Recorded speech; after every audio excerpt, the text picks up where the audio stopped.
Good morning to all of you. Welcome to Math Fry. दोस्तों, हमारे कागज और कलम को देख करके भागना मत। मैं आप लोगों को इन सवालों को लगाने का इतना आसान तरीका बताऊंगा कि आप इससे आसान तरीका कहीं नहीं पाएंगे। पूरी दुनिया घूम लेना, पूरा यूट्यूब पर छानबीन कर लेना, इससे आसान तरीका मिल जाए तो मुझे मेरे चैनल को आकर के अनसब्सक्राइब कर देना, लेकिन ना मिले तो हमारे चैनल को जरूर सब्सक्राइब करिएगा। देखते हैं अपना पहला क्वेश्चन। और आप तो देख करके अंदाजा लगा सकते हैं कि इस टाइप के क्वेश्चन को लगाने में कितने मुशक्कत होता है विद्यार्थियों को। तो लेकिन आज के बाद आपको कोई भी तकलीफ, कोई भी दिक्कत नहीं होगी इस टाइप के सवाल को लगाने में। तो चलिए चलते हैं अपने क्वेश्चन पर। और क्वेश्चन में दिया है, एक धनराशि वार्षिक चक्रवृद्धि ब्याज दर पर 2 वर्ष में 500 रुपए और 3 वर्ष में 540 रुपए हो जाती है। तदनुसार उस चक्रवृद्धि ब्याज की वार्षिक दर कितनी है। अब दोस्तों, यहाँ पर बड़े ही ध्यान से समझना। कहा है एक धनराशि वार्षिक चक्रवृद्धि ब्याज पर 2 वर्ष में 500 रुपए। मान लिया वह धनराशि कितनी थी, यक्स, और 2 वर्ष का टाइम लगा है ना, 2 ईयर। 2 वर्ष का टाइम लगा और वह धनराशि कितनी बन गई, 2 वर्षों में 500 रुपए। 500 हो गई, है ना, 500 रुपए हो गई। और 3 वर्षों में 540 रुपए हो जाती है। देखिए, 3 वर्षों में 540 रुपए हो जाती है। तो यहाँ से लेकर यहाँ तक तो 2 वर्ष कंप्लीट हो चुका है, यानी 1 वर्ष और यहाँ से 1 वर्ष और लगा है, तब वह कितनी हो गई, 540। कितना हो गया, 540। बस यही हमारा कॉन्सेप्ट है। इसको ध्यान में नहीं रखना है क्योंकि ये यक्स है यहाँ तक, है ना। तो यहाँ पर हमको दोनों डाटा मालूम है कि 500 रुपए 1 वर्ष में कितना हो जाता है, 540 हो जाता है। तो अब इसी को हम सॉल्व कर लेते हैं। एक एक शून्य कैंसिल हो जाएगा, है ना, और 2 से डिवाइड करेंगे तो ये हो जाएगा 25, और 2 से डिवाइड करेंगे तो ये हो जाएगा 27। यानी ये एक वर्ष में यहाँ पर 1 वर्ष है, 1 वर्ष में 25 रुपए का धन 27 रुपया हो जाता है। यानी ब्याज कितना मिला, तो 25 रुपए से 27 रुपया हुआ तो ब्याज मिला कितना, 2। किस पर मिलता है, इसी पर मिलेगा। तो बटे में क्या हो जाएगा, 25, है ना, बटे में हो जाएगा 25। अब इसी को प्रतिशत में बदल देंगे। तो प्रतिशत में बदलने के लिए 100 से गुणा करना पड़ता है, और ये हो गया 25 चौक के 100, और ये 4 दूना 8%। कितना होगा, 8%, जो कि आपको ऑप्शन ए में दिख रहा है। दोस्तों, इस तरह से आप लगाओगे, बहुत बड़ा कैलकुलेशन भी नहीं मिलेगा और आपको आसानी से इसका सॉल्यूशन भी मिल जाएगा। तो चलते हैं अब अपने अगले क्वेश्चन पर। ये देखिए अपना अगला क्वेश्चन है। दोस्तों, वीडियो पूरा देखिएगा, आगे आपको 2 वर्ष और 3 वर्ष वाले भी मिलेंगे, उनको भी आप समझिएगा, तभी आप कंप्लीट समझ पाएंगे। अभी तो आपका 1 वर्ष वाला आया है ना, तो जिसमें भी एक ही वर्ष है, लेकिन आगे आपको 2 वर्ष और 3 वर्ष वाले मिलेंगे। तो इसमें कहा है, वार्षिक रूप से संयोजित किसी राशि को चक्रवृद्धि ब्याज पर निवेश किया जाता है। ठीक है, चक्रवृद्धि ब्याज पर निवेश कर देंगे, जो 3 वर्ष के बाद बढ़कर 1,000 रुपए। इसका मतलब यक्स रुपए की धनराशि है, और 3 वर्ष का टाइम लगा, और कितना बन गया, 3 वर्ष के बाद 1,000 रुपया हो गया है। ठीक, 1,000 रुपया हो गया है। अब कह रहा है, तथा 4 वर्ष के बाद 1100 रुपए हो जाता है। देखिए, यहाँ से यहाँ तक 3 वर्ष हो ही चुका है, यानी 1 वर्ष और लगा, 1 वर्ष और लगा, और वो कितना हो गया, 1100 रुपया हो गया। कितना, 1100 रुपये, सॉरी, यहाँ पर 1100 रुपया हो गया। तो अब हमको इसे ध्यान में नहीं रखना है, बस इसे ही ध्यान में रखना है ना। अब यहाँ दो दो शून्य दोनों साइड में काट देते हैं, तो ये बचा 10, ये हुआ कितना, ये है 11, ये इधर है 10, इधर है क्या, 11। यानी 10 रुपया 1 साल में 11 रुपया बन जाता है। तो ब्याज कितना मिला, 1। ब्याज किस पर मिलता है, पहले वाले धन पर, यही मूलधन का काम करेगा, इसी पर मिलता है। तो बटे क्या हो जाएगा, 10, और प्रतिशत में बदलेंगे तो गुणे कितना हो जाएगा, 100। और आप तो जानते हैं 10 दहा में 100 होगा, यानी 10% इसका क्या होगा, करेक्ट आंसर होगा। चलते हैं अब दूसरे क्वेश्चन पर, सॉरी, तीसरे और चौथे क्वेश्चन पर। उसमें आपको 2 वर्ष और 3 वर्ष देखने को मिलेगा, बहुत ही इंटरेस्टेड है, देख करके जाना। ये देखिए अपना तीसरा क्वेश्चन है। इसमें कहा है, कोई धन चक्रवृद्धि ब्याज पर 2 वर्ष में 3600 रुपये तथा 4 वर्ष में 5184 रुपया हो जाता है। चक्रवृद्धि ब्याज की वार्षिक दर ज्ञात करें।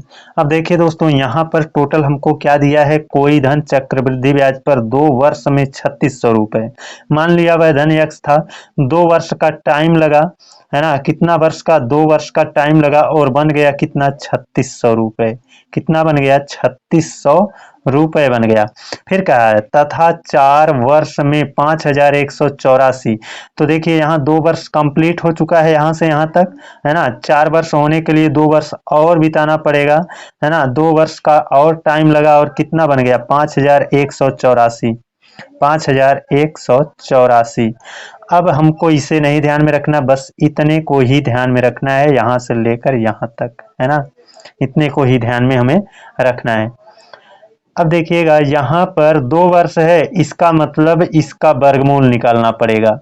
इसका वर्गमूल निकालना पड़ेगा। क्यों निकालना पड़ेगा, आपको थोड़ा सा समझा देते हैं, है ना।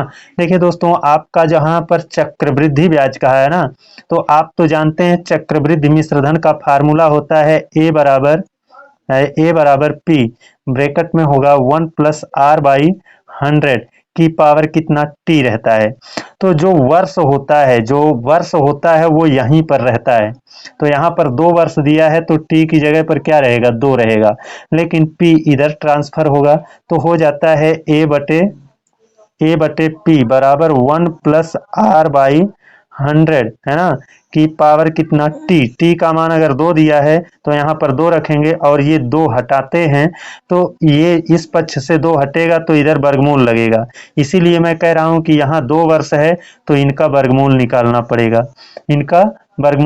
पड़ेगा, ये ये पी के रूप में है और ये ए के रूप में है। तो आप तो जानते हैं यहाँ पर पी बटे ए है ना, और उसी का वर्गमूल निकाला जाता है।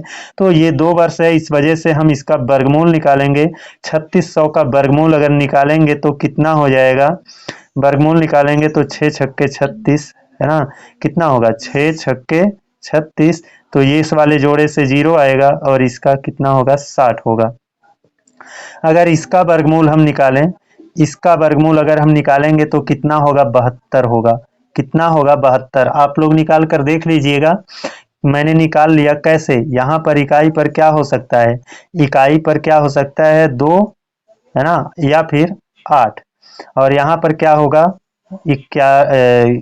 51 है तो 7 का वर्ग के करीब है, और 7 में 8 से गुणा कर देंगे, 7 अट्ठे 56, 56 से ये वाला कम है, अतः 2 लिया जाएगा, 8 नहीं लिया जाएगा। तो हो गया कितना, 72 हो गया, है ना, 72 हो गया। अब इसको हम डिवाइड करते हैं तो 12 × 25 = 60 होगा और ये 12 × 6 = 72 होगा। यानी यहाँ पर हमने वर्गमूल निकाल दिया है ना, तो अब ये 1 बचा है। ये जब हट गया तो अब ये 1 वर्ष बचा है, यानी 5 रुपये 1 वर्ष में 6 रुपया बन जाता है। तो 5 रुपये से 6 रुपया बना तो ब्याज कितना मिला, 1। ब्याज कितना मिला, 1। किस पर, इस पर, 5 पर। तो बटे क्या रहेगा, 5, और प्रतिशत का निशान मतलब प्रतिशत में बदलेंगे तो 100 से गुणा करेंगे, है ना। वही यहाँ पर सूत्र में ये 100 है ना, उधर ही जाएगा, है ना, तो गुणा करेगा, क्योंकि इधर बटे में है तो उधर जाएगा, गुणा करेगा, तो वही चीज यहाँ पर हो रहा है।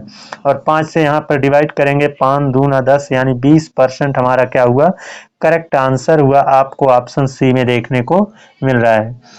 चलते हैं अपने चौथे क्वेश्चन पर, और चौथे क्वेश्चन में 3 वर्ष है, उसको भी जरूर देखिएगा दोस्तों। ये देखिए अपना चौथा और अंतिम क्वेश्चन है, और इसमें 3 वर्ष के लिए दिया गया है। कोई धनराशि एक निश्चित चक्रवृद्धि ब्याज दर पर 3 वर्ष में 64,000 रुपये तथा 6 वर्ष में 1,25,000 रुपये हो जाती है। ब्याज की वार्षिक दर बताओ।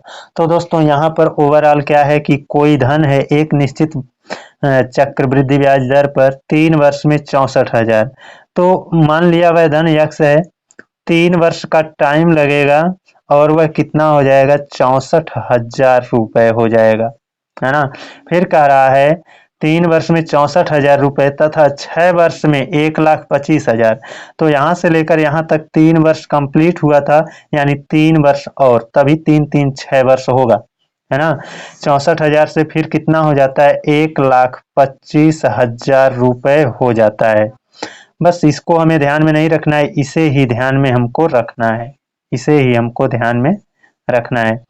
यहाँ पर हमको 3 शून्य देख रहे हैं, दोनों साइड में है, तो इनको हम क्रॉस कर देंगे, है ना।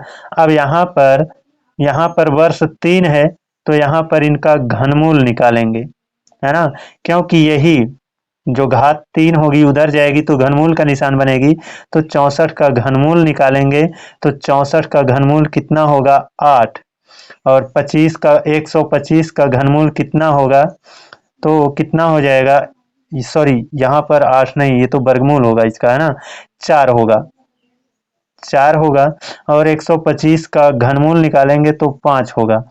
यानी यहाँ पर जब हमने घनमूल निकाल दिया तो अब ये 1 वर्ष कहलाएगा, क्योंकि अब वहाँ का घात 1 बचेगी ना, तो 1 वर्ष कहलाएगा। यानी कोई धनराशि 4 रुपए से 5 रुपए 1 वर्ष में बनती है, तो हमको ब्याज मिला 1। किस पर मिलता है, ये पहला वाला जो है 4।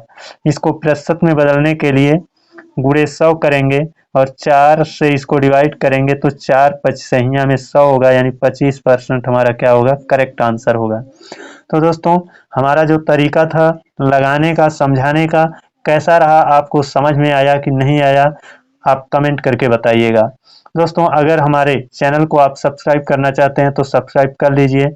मैं इसी तरह का शॉर्ट मेथड से क्वेश्चन को सॉल्व करने का तरीका आपको बताता हूं, तो निश्चित रूप से आप इसे सब्सक्राइब करके रखिए। आज के लिए बस इतना ही। अगले दिन आप लोगों से एक और बेहतरीन क्लास में मिलते हैं, तब तक के लिए धन्यवाद।